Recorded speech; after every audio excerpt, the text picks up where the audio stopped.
अस्सलाम वालेकुम all of you. मैं हूं वकार ताहिर। और पिछली वीडियो में जैसे हमने पढ़ा कि अलजबरा की हिस्ट्री के बारे में पढ़ा हमने, तो वो बहुत ही इम्पोर्टेंट एक हमारा टॉपिक था। अलजबरा की हिस्ट्री के बारे में काफ़ी क्वेश्चंस टेस्ट में बनते हैं, तो अब ज़रा कॉन्सेप्ट के बारे में पढ़ लेते हैं अलजबरा में।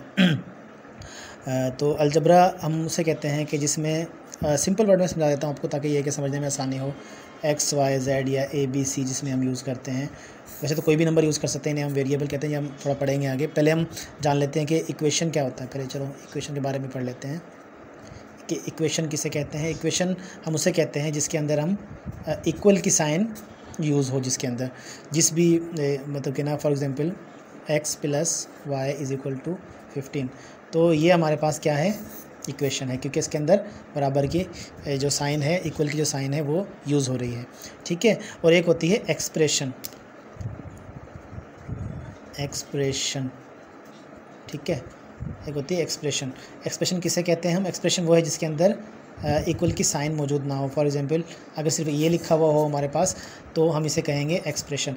इस टाइप के क्वेश्चन भी बन जाते हैं कि which one is the expression, मतलब कि ऑप्शन में दिया गया होता है, मतलब कुछ इक्वल की साइन होती है, कुछ ऐसी बिल्कुल ऐसी होती है, तो हम बगैर इक्वल की साइन वाले को हम टिक कर देंगे। अगर इक्वेशन का पूछा हो जिसमें इक्वल की साइन लगी हो तो हम उसे टिक कर देंगे या उसे हम उसका आंसर वो दे देंगे, ठीक है। ये भी क्लियर हो गया हमारा। तो अब पढ़ते हैं अलजबरा के बारे में, कॉन्सेप्ट के बारे में।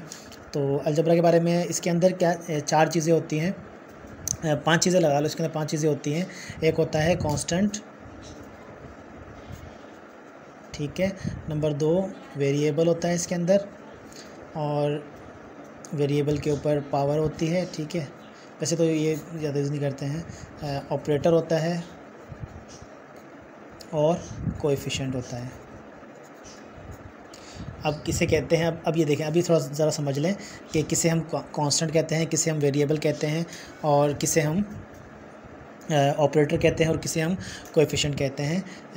2x फॉर एग्जांपल हमारे पास एक इक्वेशन है, देखिए बराबर निशानी आ गई तो इक्वेशन है ना हमारे पास ये, ठीक है। ये अब जैसे हमारे पास एक इक्वेशन है तो इसके अंदर ये 2 क्या है हमारे पास, जो भी मतलब x के साथ जो भी रकम लगी होगी, x हो, a हो, y हो, z हो, b हो, l हो, जो भी हो, मतलब कोई भी हम जिसे x का मतलब होता है कि कोई भी चीज़ हम जिसे फ़र्ज़ करते हैं, जिसे हम सोचते हैं कि फ़र्ज़ करेंगे हमारे पास इतनी चीज़ें हैं, मतलब जो चीज़ हमें फाइंड करनी हो तो वो x होती है, ठीक है।